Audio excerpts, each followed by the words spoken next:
Hi guys, today I'm going to start teaching about organic chemistry, which has been a national big problem for a long time now.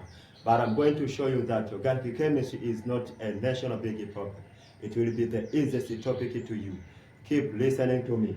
What does it mean by organic chemistry? Organic chemistry is the branch of chemistry which deals with the study of structures, composition, preparation, or synthesis, and properties, both physical properties and chemical properties of organic compounds. So, organic chemistry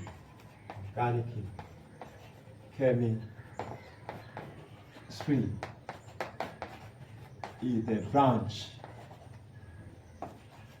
of chemistry which deals with the study of structures, preparation, composition,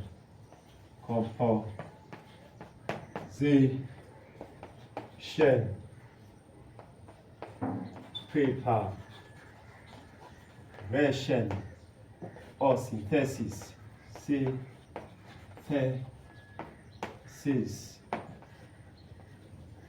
and chemical, and properties, both physical, and chemical,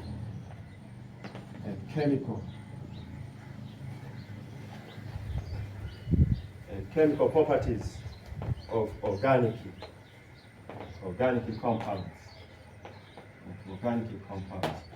But you have to know that no organic compound which does not contain carbon element. All organic compounds contain carbon element. So the carbon element is the principal element of organic compounds. Although not all compounds containing carbon are organic compounds, but there are some compounds which contain carbon element which are not classified as organic compounds, but they are classified as inorganic compounds. Examples of those compounds are examples of compounds containing carbon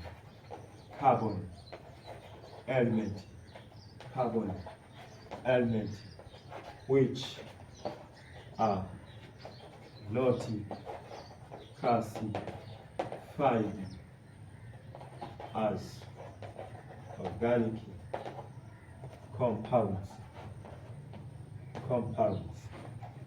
compounds. That is, they are classified as inorganic compounds. Are carbides. Examples are carbides. Example calcium carbide. Another example is carbonates. Carbonates.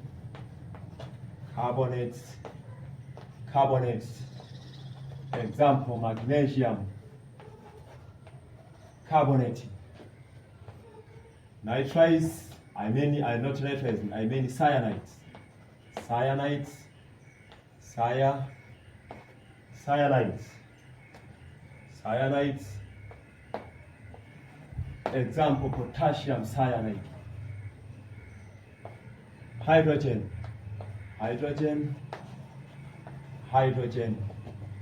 carbonates.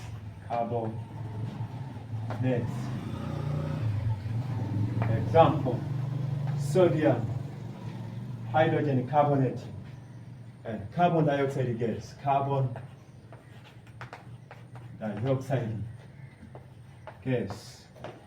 That is. These are the examples of compounds which contain carbon, but they are not classified as organic compounds, but they are inorganic compounds. So far, we have seen two kinds of compounds, which are organic compounds and inorganic compounds. So we have to distinguish organic compounds and inorganic compounds. But before distinguishing them, we have to know first the subtopics to be covered in organic compound. Subtopics or aspects to be covered.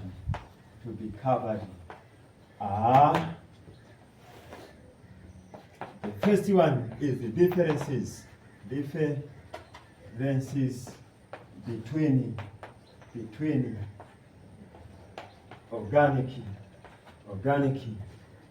compounds and inorganic compounds. But also the second one is the sources of organic, sources of carbon, sources of organic compounds,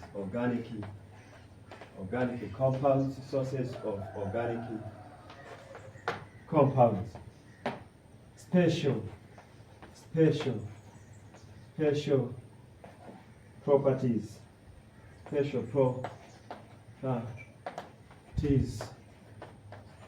of carbon.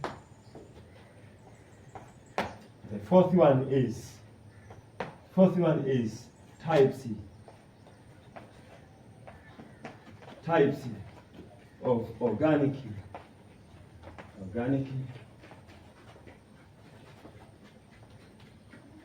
reactants.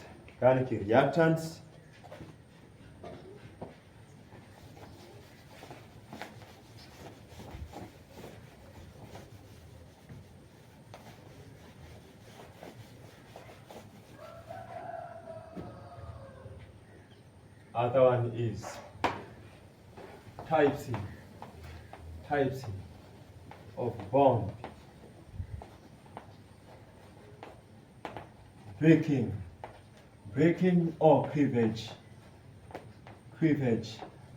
mechanism,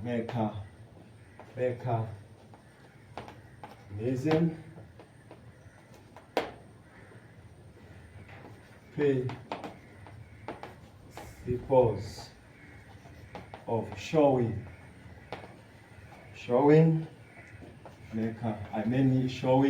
mechanisms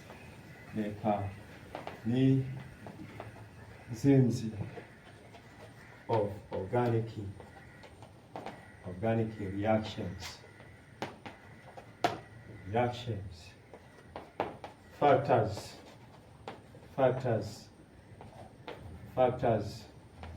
affecting properties of organic compounds.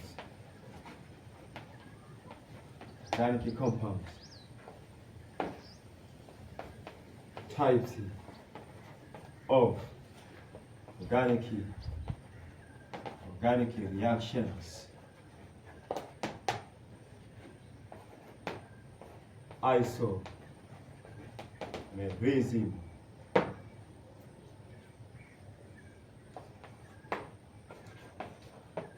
aliphatic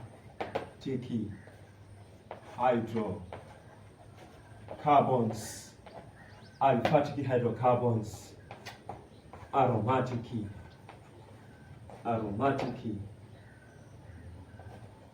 hydrocarbons,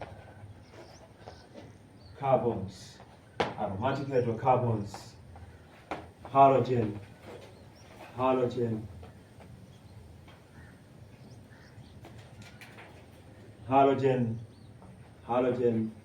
derivatives of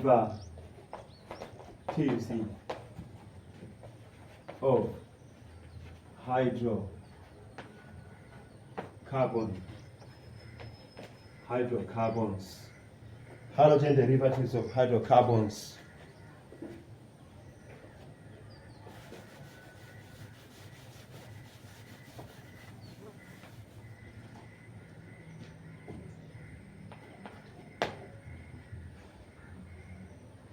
halogen derivatives of hydrocarbons, alcohols and phenol, alcohols and phenols, carbonyl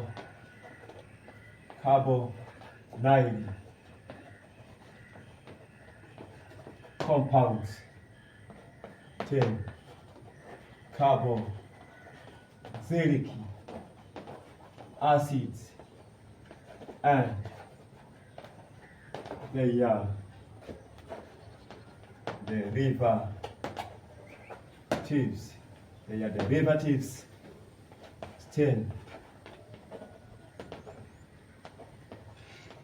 amines. That's a 10 polymers. These are the aspects to be covered. These are the aspects to be covered. The first one is the differences between organic compounds and inorganic compounds, sources of organic compounds, special properties of carbon, types of organic reactants, types of bond breaking or cleavage mechanisms, principles of showing mechanisms of organic reactions, factors affecting properties of organic compounds, types of organic reactions, isomerism, aliphatic hydrocarbons, aromatic hydrocarbons, halogen derivatives of hydrocarbons, alcohols and phenols, carbonyl compounds, carboxylic acids and their derivatives, amines, and the last one is the polymers. So,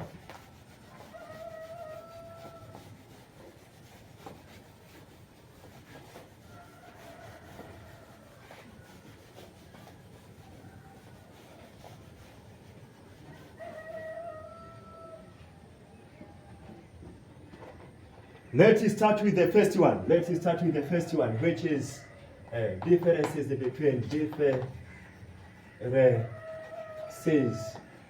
between organic compounds and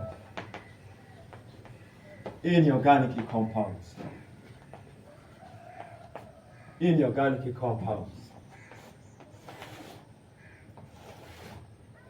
Let's start with the first aspect, differences between organic compounds and inorganic compounds. Organic compounds, inorganic compounds.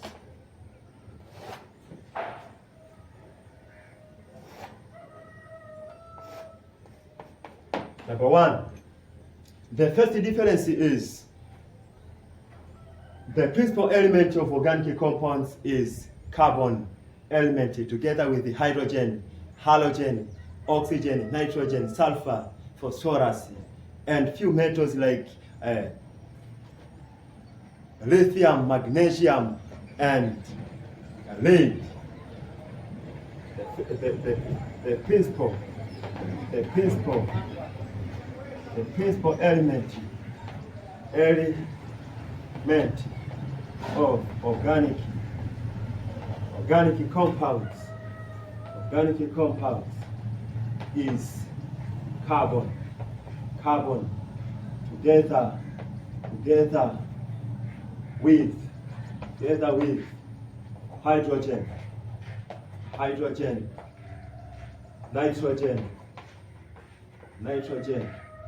nitrogen, oxygen, sulfur, phosphorus,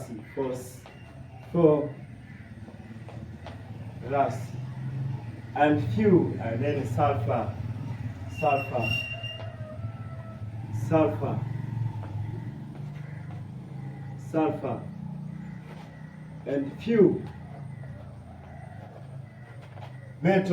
and few metals,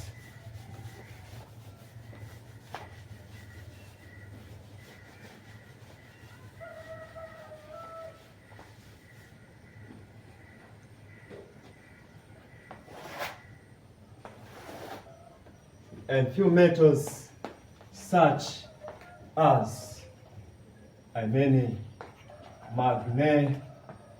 magnesium, lithium, and lead. But inorganic compounds are made up of N of known elements. Inorganic compounds are made up. They are made up of N of the known elements. This is the first differences. But the second difference is organic compounds are covalent. All organic compounds are covalent in nature. They are covalent. Organic compounds are covalent. They are covalent in nature. They are covalent compounds. They are covalent in nature. But in organic compounds, most of them are ionic in nature. But they are mostly of inorganic compounds are ionic in nature. They are ionic in nature. They are ionic in nature. The third one is organic compounds being covalent in nature. They have low melting points and boiling points. Why are they have low melting points and boiling points? They have low melting points and boiling points due to weak intermolecular forces of attractions existing between their molecules, which are van der Waals forces of attractions. So they have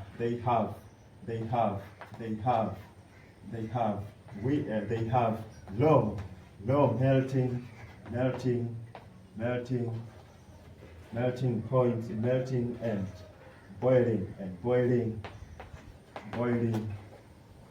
points. Since there are weak intermolecular forces of attractions existing between the molecules of organic compounds, the amount of heat energy which is required to dissociate or to break down those weak intermolecular forces of attractions, which are van der Waals forces of attractions, is low amount of heat energy, hence low melting points and low boiling points. But in organic compounds, most of them have high melting points and high boiling points due to the strong Coulombic forces of attractions existing between the oppositely charged ions. As you know that most of the inorganic compounds are ionic compounds. Being ionic in nature, there are two kinds of ions which exist between those compounds, which are which are negatively charged ions and positively charged ions. So there is a strong Coulombic forces of attraction existing between those ions. So to break those strong ionic bonds or Coulombic forces of attractions require a large amount of heat energy, hence high melting points and high boiling points. They have high melting and boiling points.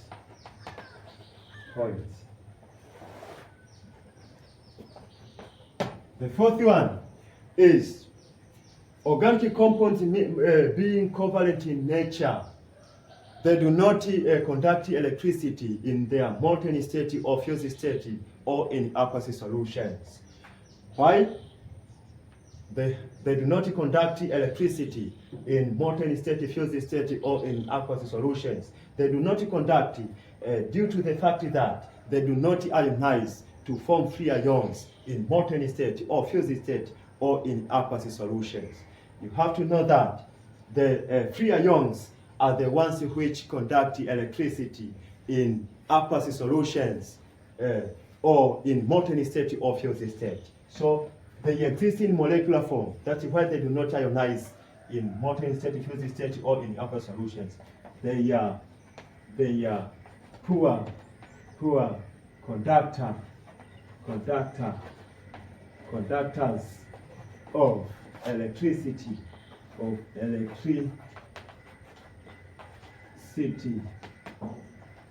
in molten or fused in molten state, in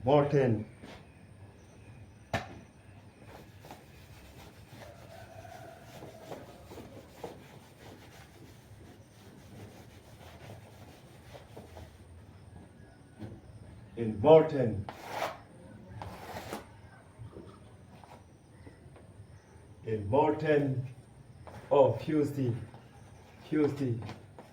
state or in aqueous solutions, because they do not liberate solutions, because they do not liberate free ions. But in organic compounds, most of them being ionic in nature, they dissociate or they break down into free ions. Those free ions are responsible to carry electric current from one place to another place. Or in other words, this inorganic compound ionize to form free ions in molten state, or in fused state, or in aqueous solutions to form free ions which are responsible for conducting electric current. So these are good conductors. They are good conductors of electricity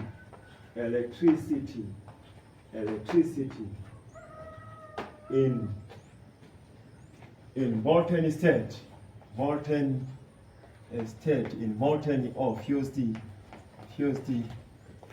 state, or in aqueous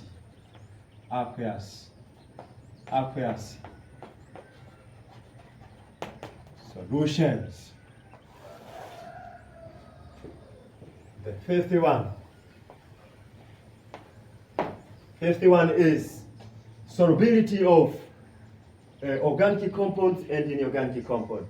Organic compounds being covalent in nature, they are non-polar compounds.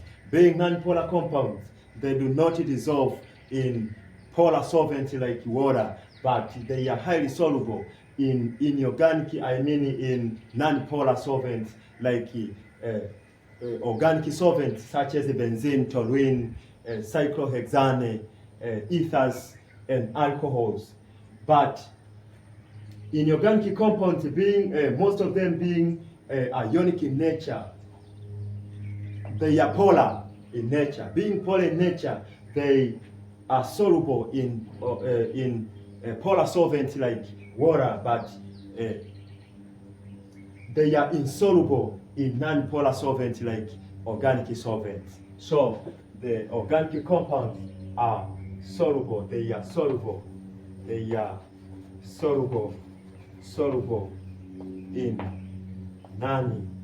non-polar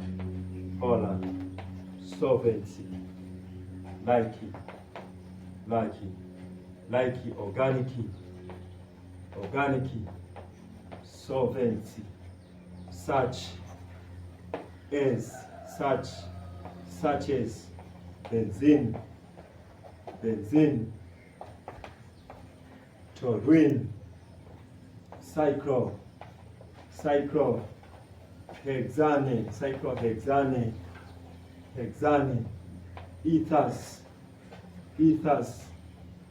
alcohols, and so forth. But they are insoluble in polar. They are insoluble, but they are insoluble in polar solvents like. But they are insoluble.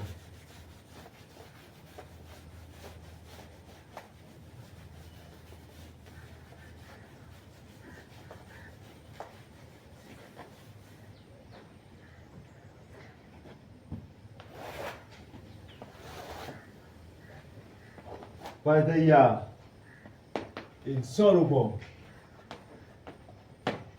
in polar solvents like water. But in organic compounds, they are insoluble in non-polar solvents like organic solvents, but soluble in polar solvents like water. How to know? There is a principle of solubility, which is like dissolves the like.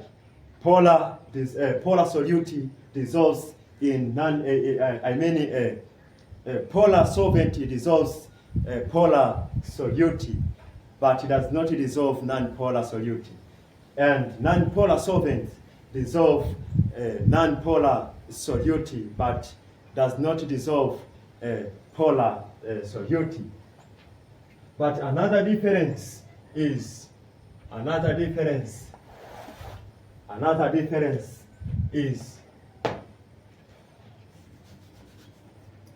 molecular reactions of organic compounds proceed slowly, but the reactions of inorganic compounds proceed fast. Why are the reactions of organic compounds proceed slowly? They proceed slowly due to the fact that organic compounds are covalent in nature. Being covalent in nature, do not ionize to form free ions. The free ions are chemically reactive chemical species, but since organic compounds are covalent in nature, they exist in molecular form. The molecules are less reactive than ions, than ions. So their chemical reactions proceed slowly, while their chemical reactions proceed fast. Ions are chemically very reactive than the molecules. But also another one is classification of organic compounds and inorganic compounds. Organic compounds are classified into many classes. They are classified into many classes. They are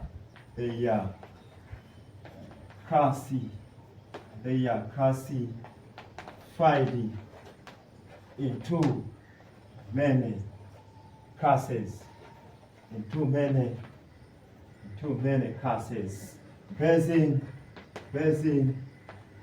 on their functional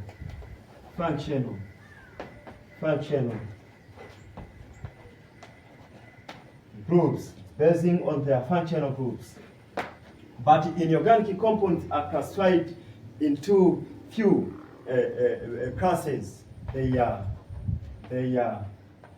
classified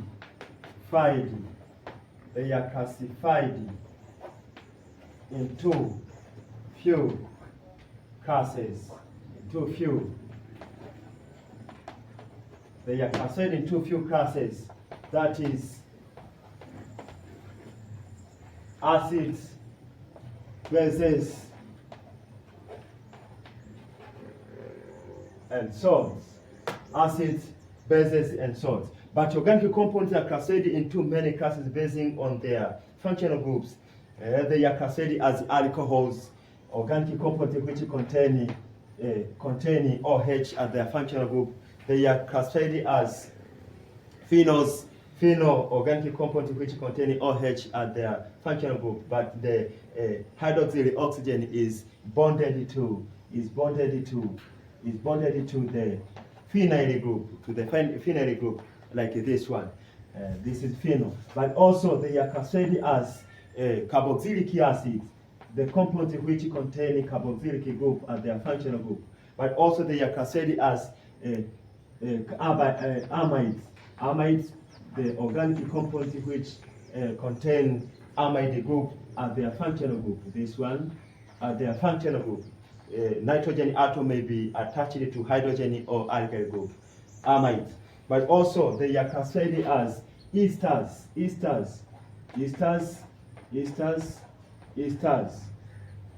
As esters, they're classified as esters, organic compounds which contain ester group at their functional group. But also they are classified as ethers,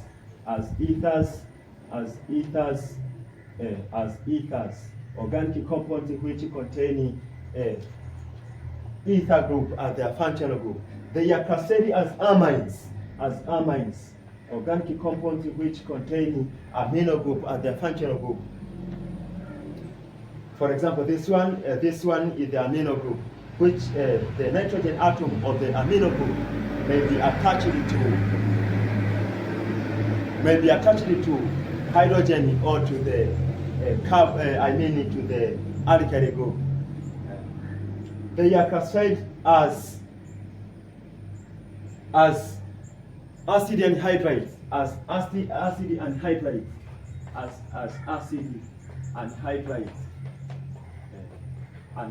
group. They are classified into many classes.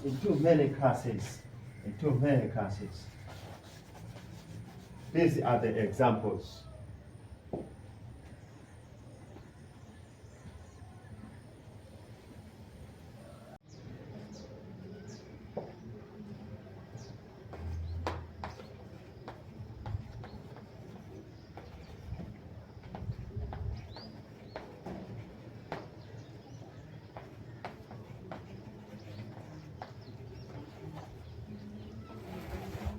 The next aspect is the sources of organic compounds.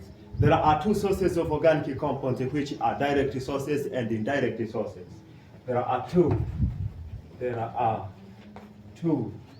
sources of organic compounds which are direct and indirect sources. Let's start with the direct sources. Direct sources. The direct sources of organic compounds are the living organisms, which are plants, animals, algae, and microorganisms. The direct sources of organic compounds are direct sources of organic compounds are living organisms, that is plants, animals, algae, and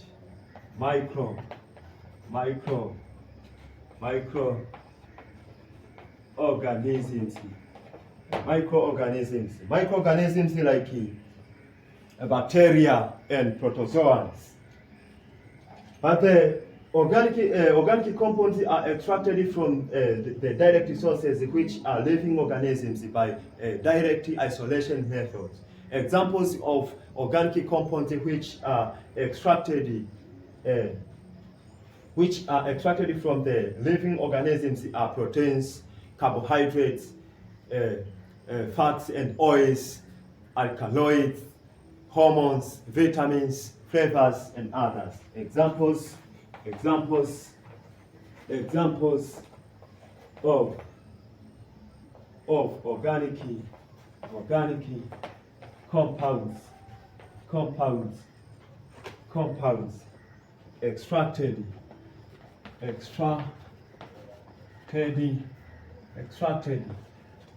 from living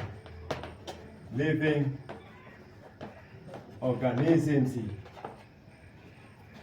are carbohydrates,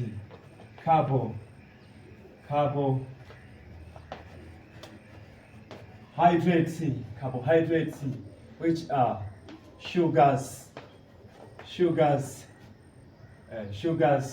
cellulose, and starch,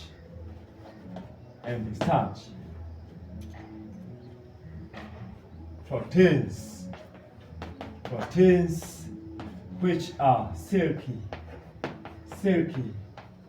wool, and food proteins, and food proteins. But also there are fats and fats and oils. Fats are extracted from animals, while oils are extracted from plants. But also alkaloids.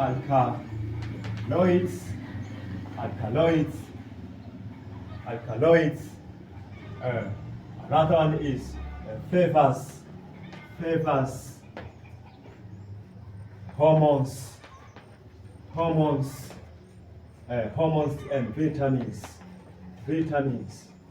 These are the examples of organic compounds which are extracted from living organisms.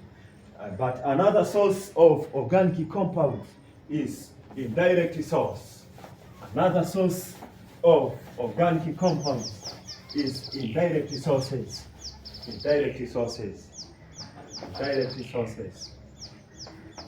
Another one is indirect sources. The indirect sources of organic compounds are the fossil fuels. The indirect sources of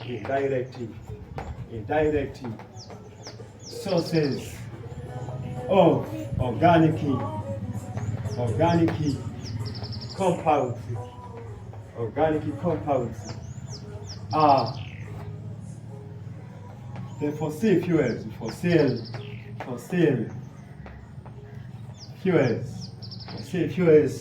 that is coal,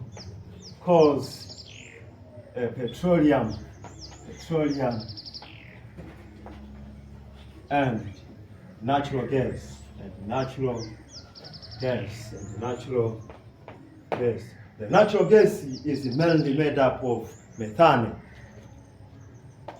But the fossil fuels are formed when high temperature and high pressure act upon the remains of the dead organic matter or dead organisms which lived millions of years ago for a long time.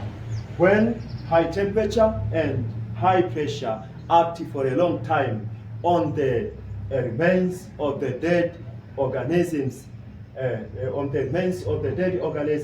or dead organic matter in the earth's crust, which are buried in the earth's crust. The fossil fuels, fuels are formed when high temperature and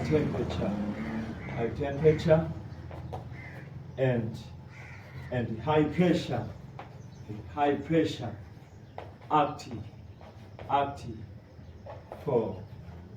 acting on the remains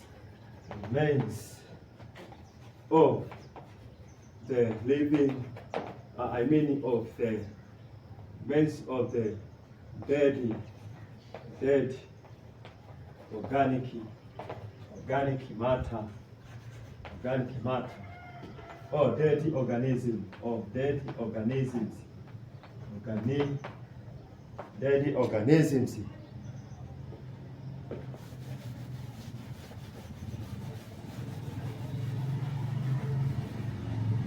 Dead organisms, or the organisms buried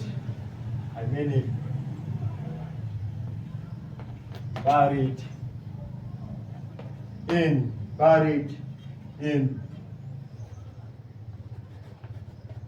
Earth's crust for a long period of time. I mean millions of years.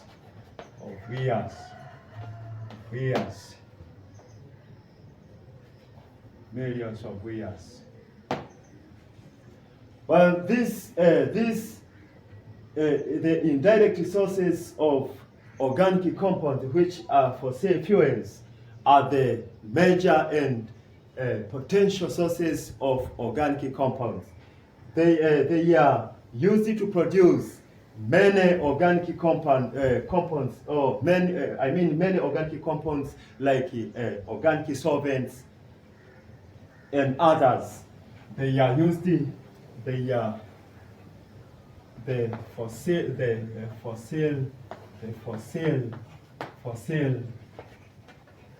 fuels are major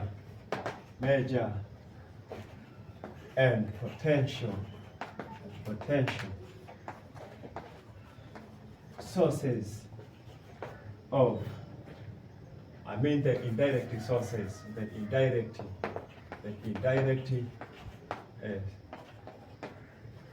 sources are the major and potential sources of organic compounds.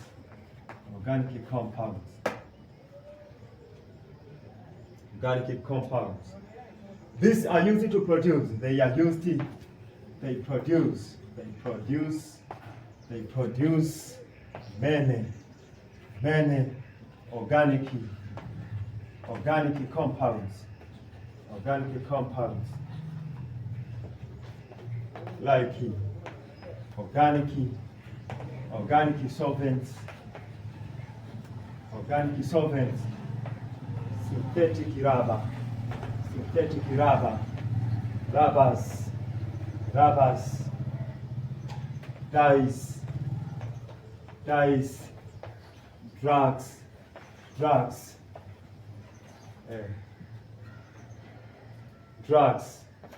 and pastilles.